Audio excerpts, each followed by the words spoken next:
Hello there, my name is Phil Williams and I would like to welcome you to Audio Angling, the podcast site of fishingfilmsandfacts.co.uk. Over the years I've regularly used fishing guides at sea, on fresh water and when fly fishing, but in every case only ever while fishing abroad. The reason why I've used guides is that with limited fishing time and the possibility of not fishing that particular venue ever again, plus the cost involved in both getting to and staying at somewhere very special, I felt the need to give myself the very best chance possible of coming away with the right result, which in terms of explaining the true value of having a guide actually says it all. But like a great many people, other than when fishing as a member of a party on a charter boat out at sea, I have never employed nor even thought about employing a personal professional guide for fishing here in the UK. Why? I don't know. Because all the same criteria of improving your knowledge, your practical skills, and of course your chances of success still apply.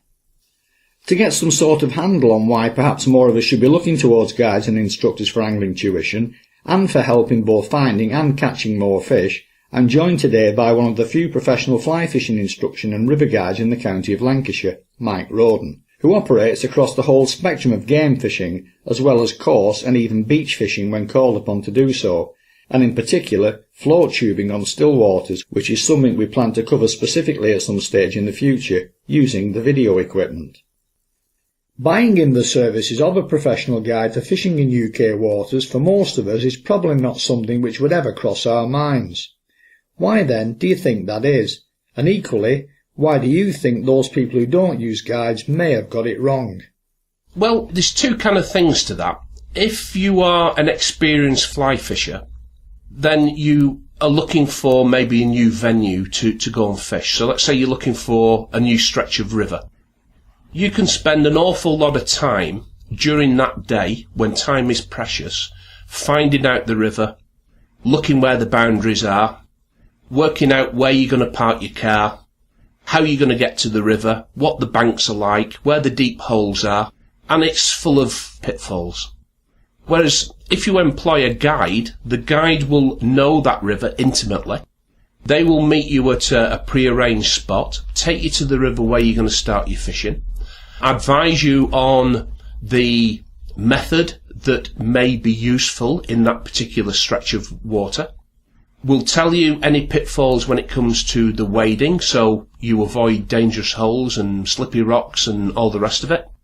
And so that you can get the most out of that day and you don't have to think about all the logistics yourself.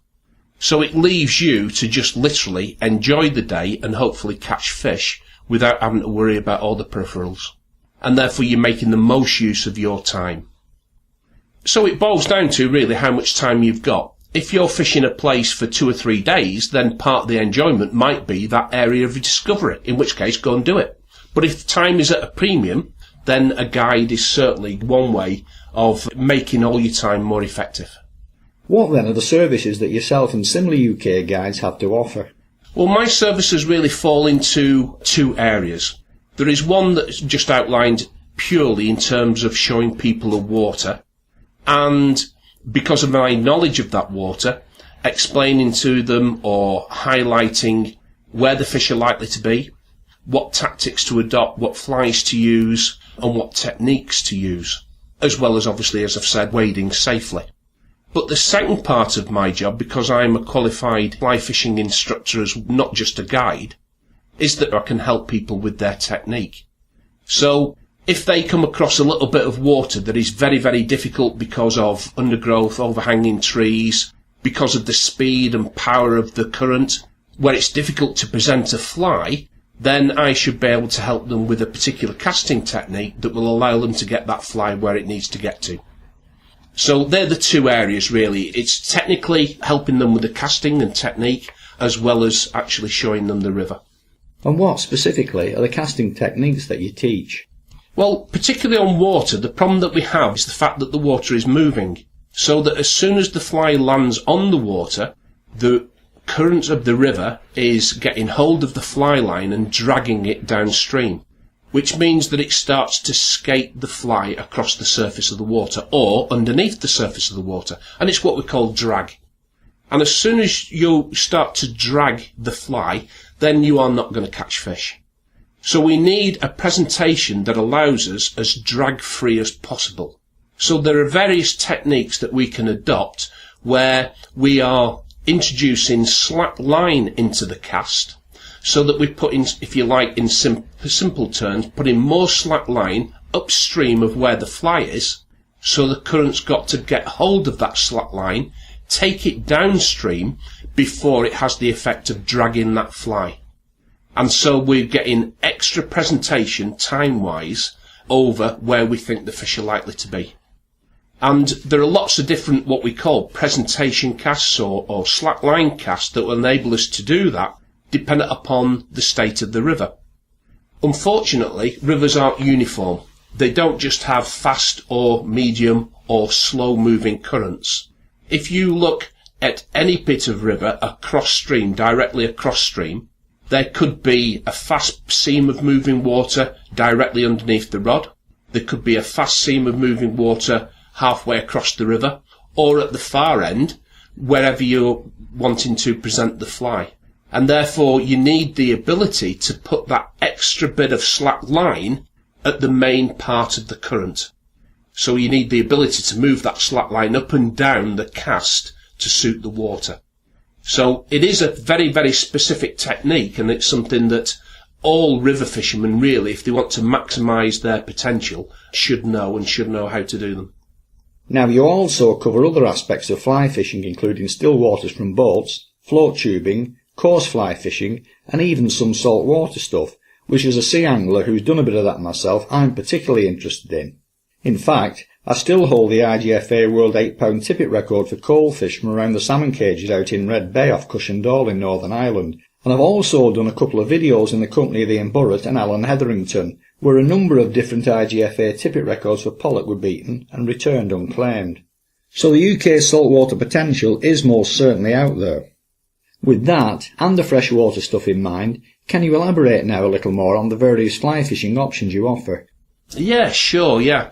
I'm qualified in anything to do with a single-handed rod as well as a double-handed rod. But if we take single-handed fly fishing, single-handed rod, that encompasses lots of different disciplines nowadays. We can fish not only on rivers, but we can fish on still waters or ponds. We can fish on very large reservoirs. And we can fish from the bank, we can fish from a boat, and we can use one of my favourites, float tubes. Each of those really using a different technique, but with the same single-handed rod. And part of my work is to where I help complete beginners to get involved in the sport, in which case I really explain what the tackle is all about. So if we talk about complete beginners, I teach an awful lot of complete beginners who want to try fly fishing for the first time. Then the normal format of that lesson would be that firstly we talk about equipment. We talk about how you put it all together. We talk about leader setups. We talk about fly selection.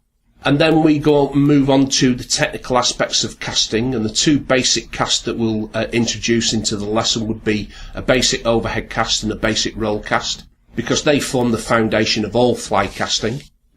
And then we'll move on to watercraft. So in other words, when they turn up at a fishery, how are they going to go about it? Where are the fish likely to be? How would the fishing be affected by climate, temperature and weather conditions generally? And then we'd actually look at fishing technique itself. So that would be mainly from the bank. With people that are already fly fishing and maybe want to learn a new experience, then we'll look at doing what's called lock-style fishing from boats, which means that the boat is always in constant movement. You're not just fishing from an anchor point. And we'll look at float tube fishing, which, for those of you who don't know, is basically like a big blow-up armchair that you paddle yourself about on. So you're propelling yourself with divers' fins, flippers. And it's a great method of fishing, but the technique is the same once you're on water. And so we're looking at all those different styles. And then the last one, the one that's got the biggest growth area, really, is saltwater fly fishing, becoming extremely popular now, not just around our coast, but in warmer waters out in the Caribbean and Cuba and Bahamas, etc. Around this coast, we would be targeting species such as bass, pollock, mullet. So bass, pollock, mullet. are the kind of the main species that we'd fly fish for. But we could also go for even things like flatties. We could even go for those as well. In warmer waters, the species would be bonefish, tarpon, mahi, etc. And it's absolutely great fun when you get people wading out to the chest and casting for these species. It's really, really good fun. What can you tell us about your own personal background, fly fishing qualifications, and perhaps even some of your own successes both with people and with fish? First, my qualification, that there are different routes to becoming a fly fishing instructor nowadays, a qualified fly fishing instructor. My route was to join an association called GAIA, the Game Angling Instructors Association, of which I am a member. And I took their basic qualification, which is GAIAC, the Game Angling Instructor's Certificate. And then I went on to take the higher level of instructor, which is APGAI, Advanced Professional Game Angling Instructor. And also nowadays I'm a national assessor with GAIA, so I examine people who wish to become qualified and train those people who wish to become qualified. And until recently I was on the national committee with GAIA, but I've resigned that position now. I've got too busy. So that is the route that I took. Within GAIA, it means that all GAIA instructors, and myself included, are qualified sufficiently to teach the techniques that we advertise.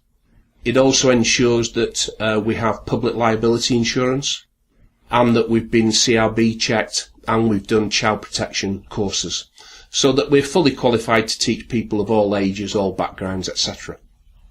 In terms of teaching, I get people from all walks of life, complete beginners, very advanced casting techniques, but with both single-handed and double-handed rods.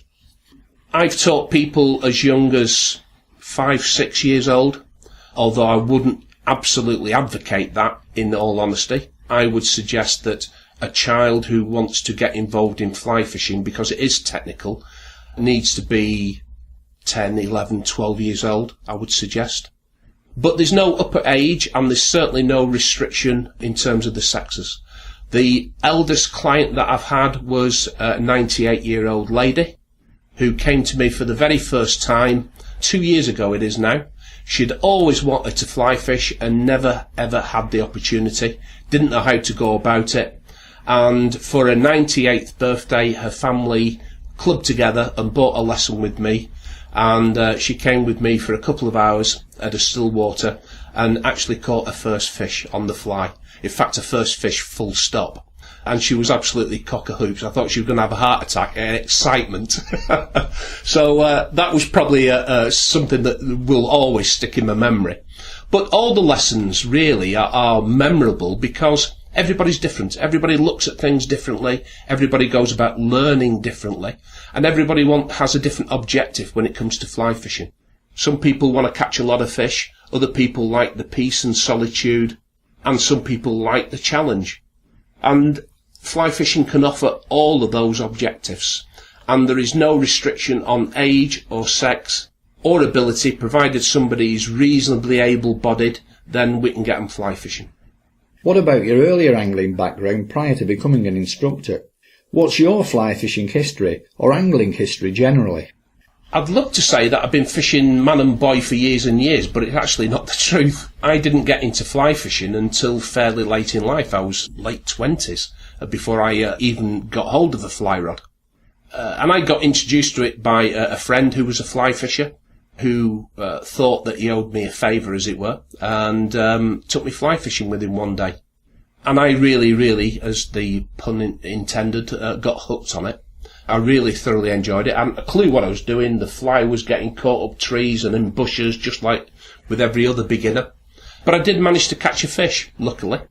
And that excitement really kind of triggered a real interest in the sport. And so I went to an instructor myself to learn the basics.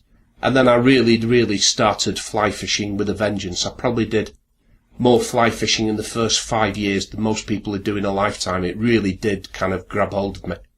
But then I went away from it and kind of started to progress up the career ladder, as you do.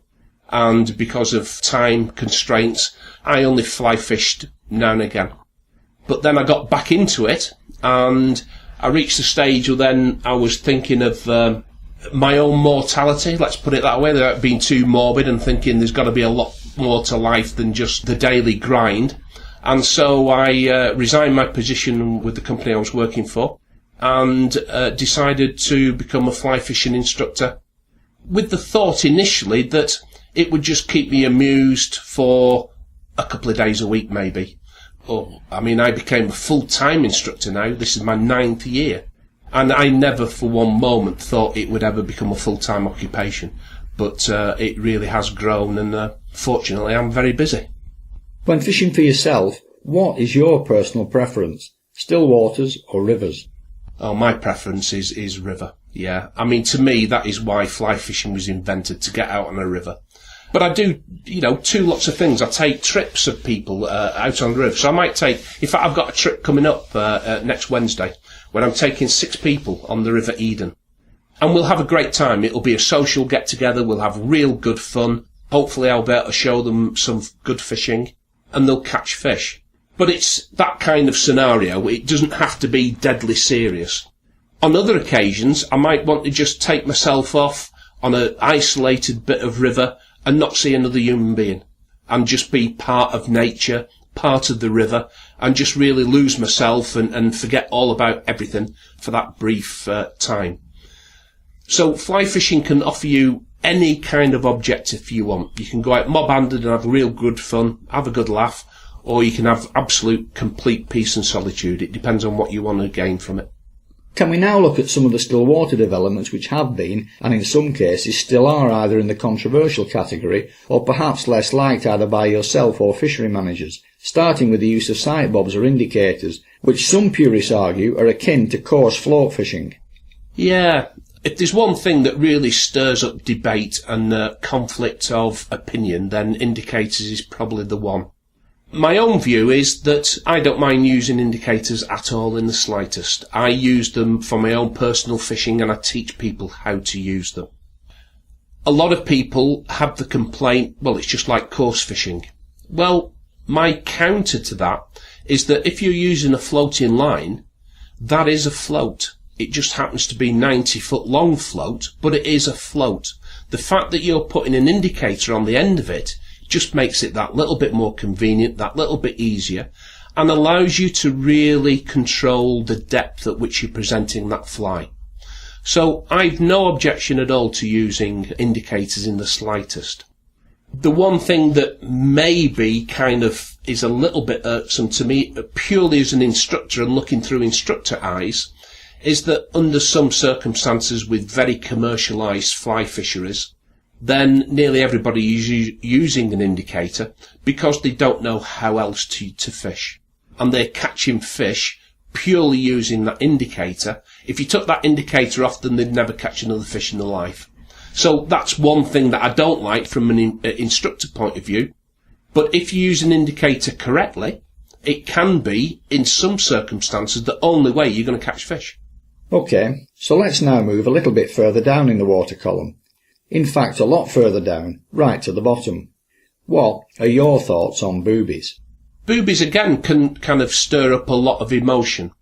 This is normally with fishery owners, because the way boobies were first invented, as it were, is for use with a fast-sinking line, a very short leader, and the booby, so that the line sunk lower than, obviously, the floating booby, but albeit underwater. And you normally would have, in those days, fished them completely static. The problem was caused that the fish couldn't really understand why that fly isn't moving, because everything else in the water is moving except the booby.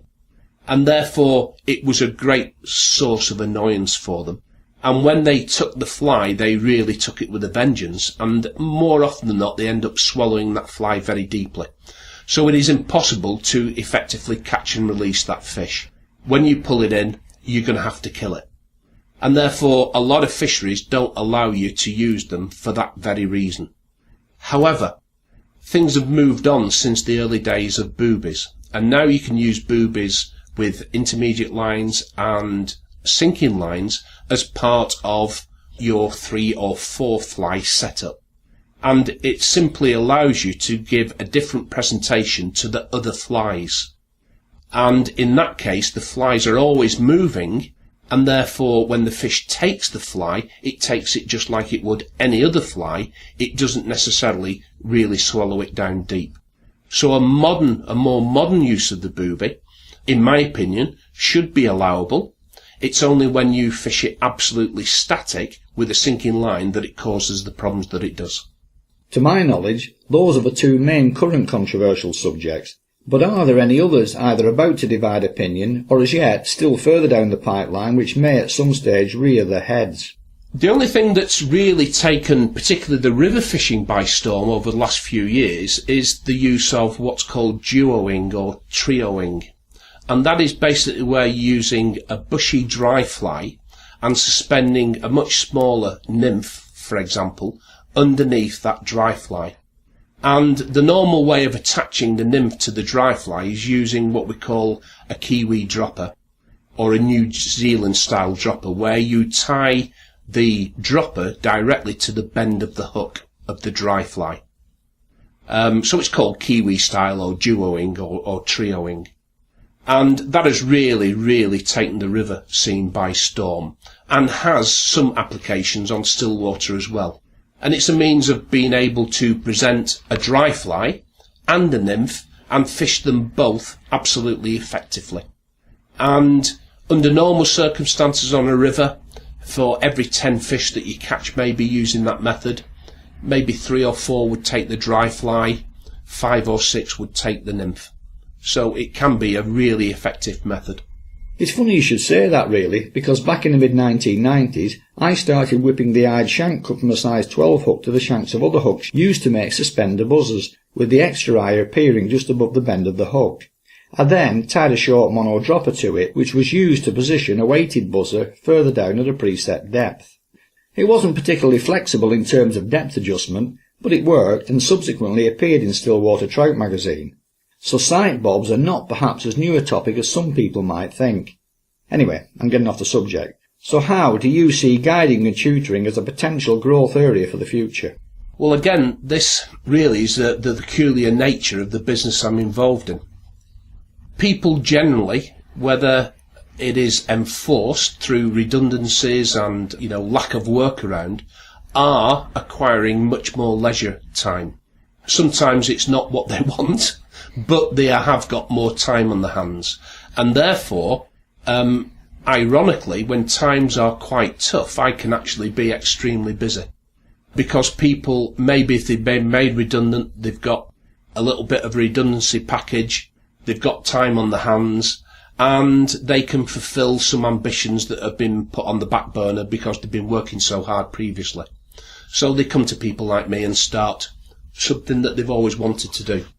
Other than that, I think fly fishing will never really get back to the numbers that were involved maybe kind of early mid-70s, when there was a big massive boom of fly fishing with the opening of larger reservoirs and still waters to fly fishing. The massive boom in those days.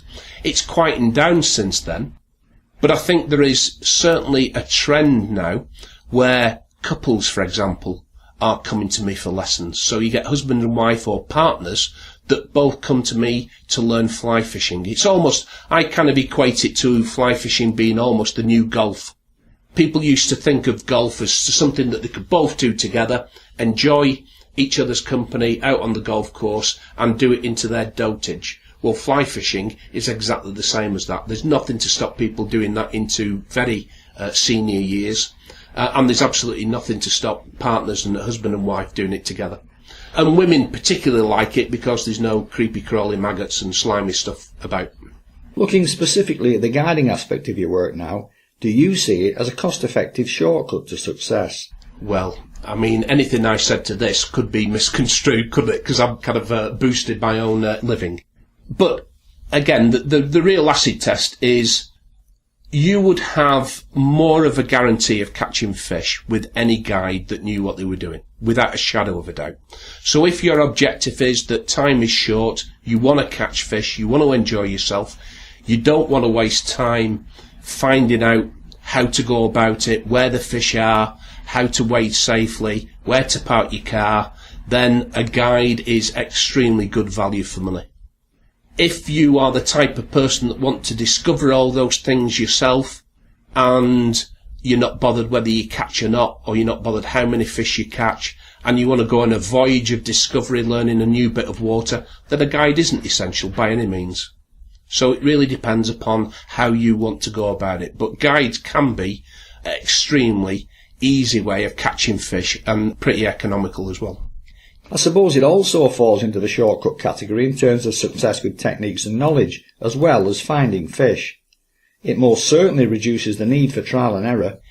Well, that's exactly it. I mean, people come to me purely for casting lessons, but of course if they come out with me on the river, then they're getting a casting lesson and catching fish at the same time. So it's a double win-win, isn't it? So again, that can add added value to it. But you need to choose your guide wisely. There are some guides that know the river inside out, but they're not technically qualified to teach you how to cast.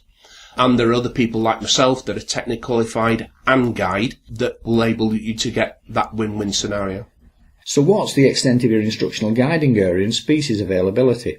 Well, in terms of instructional side of it, I'm one of the fairly rare full-time instructors about. I do this 7 days a week, all year round. So I teach people to fish for salmon, sea trout, saltwater species, reservoirs, the whole gamut really. And therefore I'm available whenever the client hopefully is available, and we can reach a good date together that's convenient for both of us. In terms of extent of fishing, then there isn't any, because wherever there's fish, we can fly fish. And in the northwest in particular, we are blessed with some extremely good waters. We've got lots and lots of commercial fisheries around. We've got lots and lots of club waters where you can get day tickets. And we've got lots and lots of rivers. And it's a short haul to get out to the coast for salt species. So we have no limitations whatsoever in the northwest. We are singularly blessed in that regard. What about local species availability? As regards species, again in the northwest we're blessed. If we take the reservoir and stillwater scene, then they're predominantly around rainbow trout. As most people know, rainbow trout is not an indigenous species to Britain. It was introduced from California, the strains that we have, many, many years ago. But it's the main species that we use now for leisure angling in still waters and reservoirs. But over the years that the farming industry, fish farming industry, have been dealing with rainbow trout, then they've done some, let's say, experimenting, but don't get the wrong idea when I use that word, in terms of trying to breed perfect specimen. And the perfect specimens have really come out to be things like golden trout and blue trout and tiger trout. And with blue trout and golden trout, they're still genetically exactly the same as a rainbow. It's just the process of selective breeding. There's no genetics involved. There's no chemicals involved. It's a natural process that has ended up with this blue trout, for example. And blue trout is a very prized possession in the stillwater scene because pound for pound, it's much, much stronger than a rainbow and a lovely looking fish. A grade A blue trout is a dark blue back with a absolutely bar of silver flanks and stomach, and a beautiful looking fish. Aside from that, obviously our indigenous species of trout is a brown trout. They are widespread now in every single river and river system that we've got. Our rivers are of such cleanliness now generally that they will all stock brown trout without exception. We still get isolated incidents of pollution and always will do, I guess. But our rivers are sufficiently clean to hold a good stock of trout. So you can go to places even like the River Irwell, which I remember when I was a kid, you could smell it before you got anywhere near it, and you could see the scum and the foam and floating down, and it was a horrible psychedelic colour. But now there's some absolutely stonking brown trout available in the Irwell. So if we can clean that up, then we can clean any river up. And let's not forget the Mersey too, which I spent years working on with the Environment Agency back in the 1990s, when we turned it around quite literally from running sewer to running salmon in a little over 13 years, which has to be one of the greatest recovery stories of all time. On the rivers, we've got obviously a good head of brown trout, but also we've got another species called a grayling. A grayling isn't in every single river that we have in the northwest, the biggest exception being the River Lune. The River Lune is a fabulous river, particularly for sea trout and salmon, less so for brown trout, but there's not a single grayling in it. But all the other rivers, the Ribble, the Eden, and all the tributaries do have grayling in them. And if you go to North Wales, rivers such as the Dee and tributaries, then they are fabulous grayling rivers. Being predominantly a game fisherman, have you ever had a go at fly fishing for char? As a one-time char addict, I set myself the task of catching them on fly and succeeded at the very first attempt. I was boat fishing one of the main spring holding areas on Coniston using a lead coarse shooting head snake well out onto the backing well on the drift, with a specifically designed red and silver lure which we nicknamed the Char Lady. If my memory serves me well, I think I had 3 in consecutive casts before switching back to the spinning, so it can be done if you put your mind to it, as with the coarse fishing species. After all, they mainly feed on invertebrates. But one which doesn't is the pike, which is increasingly becoming a popular target species. So do you or your clients ever target pike and the smaller coarse fish species with the fly? Yeah, coarse fishing, again, it's an ever-expanding discipline within fly fishing. There are lots and lots of particularly ex-coarse anglers that want to fish for their known species using fly fishing techniques. The two main ones are, for a fly fisher, are carp and pike, I guess. They're the two popular ones. If we take pike, something I get involved in a lot, you need specific equipment, so you'd be looking at really an 8 or 9 weight rod, suitable line, heavy leader with a trace on the end of it, 8 or 10 inch trace, and obviously suitable pike flies. But the other essentials are you need a net that's big enough and you need an unhooking mat. Because, as everybody who's fished for pike knows, they get very stressed out. You need to handle them with kid gloves. When I'm teaching pike fishing, I normally start people off on canals, because it's a fabulous way of picking up jacks, getting them used to pike, getting them used to handling pike, before they move on to, if you like, the specialist 20, 30 pounders, which you can get on occasions, which can be too daunting for a beginner. So canals are a fabulous place to start off. There's no great pressure to cast a long way, and you almost certainly every time you go out you'll pick up a jack or 3. Really good fun. Carp fishing is a little bit more specialised. Really the only time when we carp fish is during the summer months when we're using floating flies, the famous ones that mimic pedigree chum dog biscuit. But again, can be really good fun. What species of coarse fish can be regularly caught using a fly?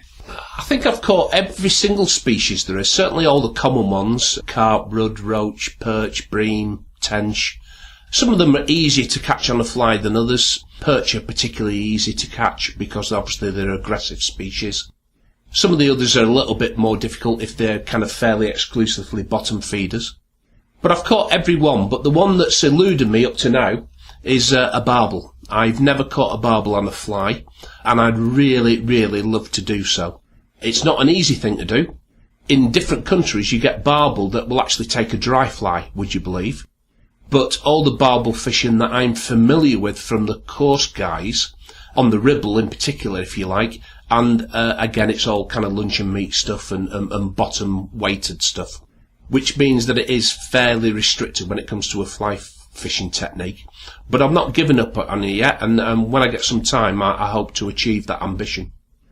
The other thing that's quite difficult to do is catching flatties, saltwater flatties on a fly, because they are exclusively bottom, obviously.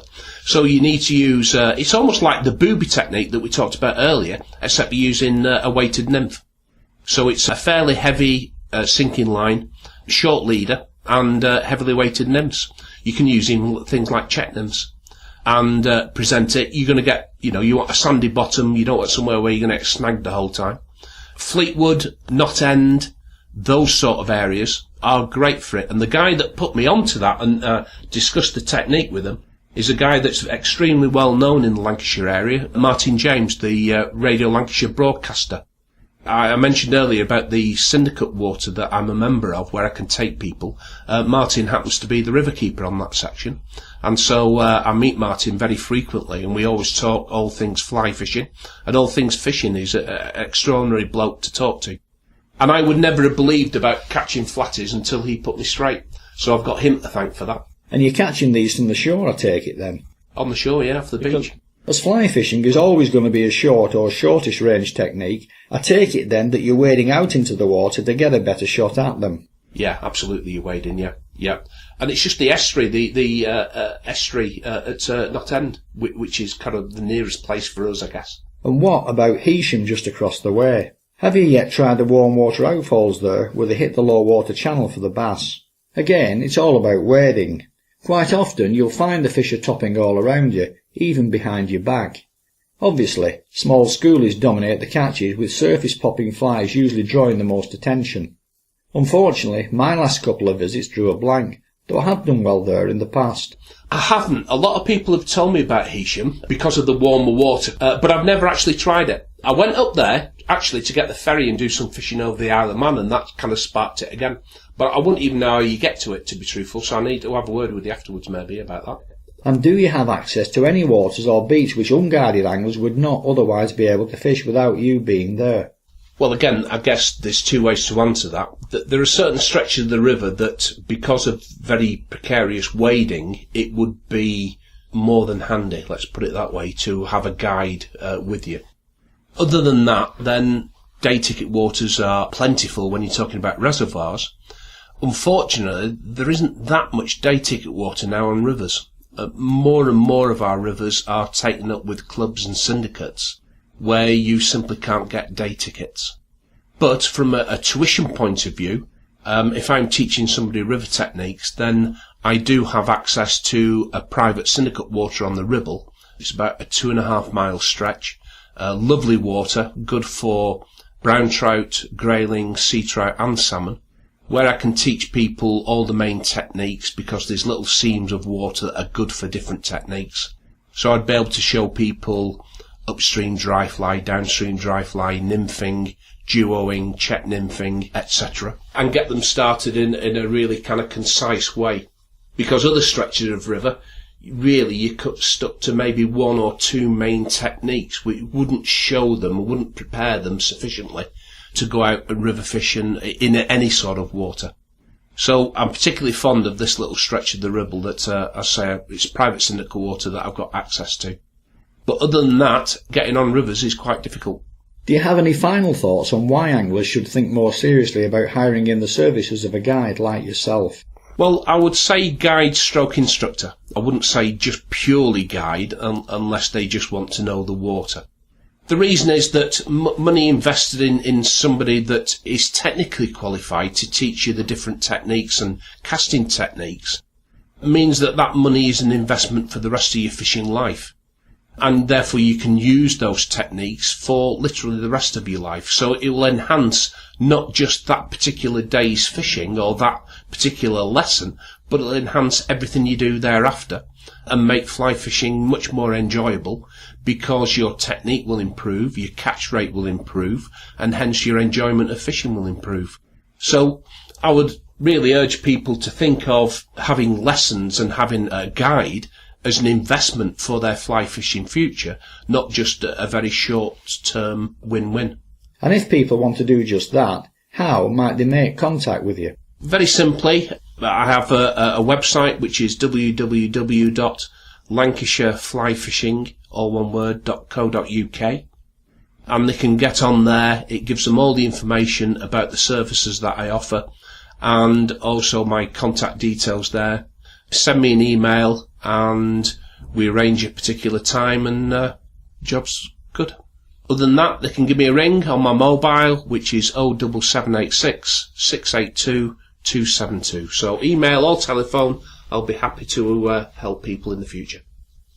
While I was waiting for and watching Mike finishing off the tuition session he had booked in prior to us sitting down and recording this interview, even though I only caught the last 10 minutes of it from way up the bank, I immediately picked up on the technique of roll casting, which is something I know I will find particularly useful for situations where false casting is restricted due to background trees and bushes. And like a GP doing a consultation, Mike also said he could cure the neck and shoulder problems I sometimes suffer when I put in a lot of time casting and retrieving lures early season by making a few simple changes to my casting technique, all of which without me even picking up a rod. As I said back in my introduction, I've never been one to doubt the value of using guides, so I needed no convincing on that particular score. But I've just had my eyes opened a little wider as to the place and value here in the UK, particularly for situations we might feel are too familiar to us to require any extra assistance. I've no doubt at all that every one of us could benefit to some degree from a little critical experience coaching. And the value of being put straight onto the right technique with fish in front of you is always going to be a recipe for success. So my thanks then to Mike Roden for sharing his thoughts and experience with us here. And as I've already said, I'll be doing a return visit soon for Mike to share his experiences on fishing from a float tube.